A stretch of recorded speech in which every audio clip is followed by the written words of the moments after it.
আমি দুঃখ করে বলি তোমাদের আমাকে মনে হয় জীবনের শেষ মাঝি নিবে আসছে, বুঝতেই পারছ। যদি কিছু নেওয়া তোমাদের থাকতো, আফসোস করবে পরে ওটাকে শুধু অপমান লাঞ্ছনা গঞ্জনের ভিতর দিয়ে জীবন কাটালো। যদি নেওয়ার মতন থাকতো তোমাদের অপূর্ব জিনিস, যে জিনিসকে চিন্তা করা যায় না ভাষায়, এত মূল্য সম্পদ তোমাদের দেওয়ার মতন ছিল আমার।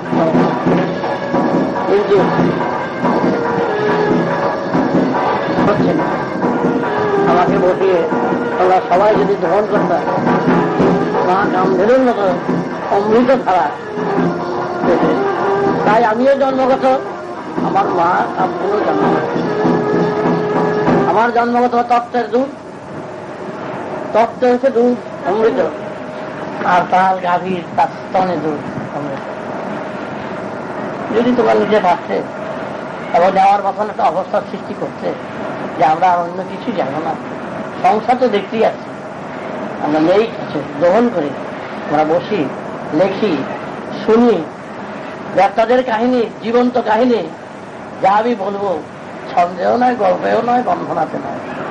আর আমি বলবো সত্যিকারের কাহিনী, যেই কাহিনী নিয়ে দেবতারা জন্ম নিয়েছেন, যেই কাহিনী অন্যান্য গ্রহেতে রয়েছে, সেই কাহিনীর বার্তাগুলো আমি একমাত্র সহজভাবে, সরলভাবে সেই সব কাহিনীর কথা তোমাদের কাছে সুস্পষ্টভাবে বলতে পারছি, কিন্তু বলার সুযোগই পাচ্ছি না, আর দিচ্ছ না।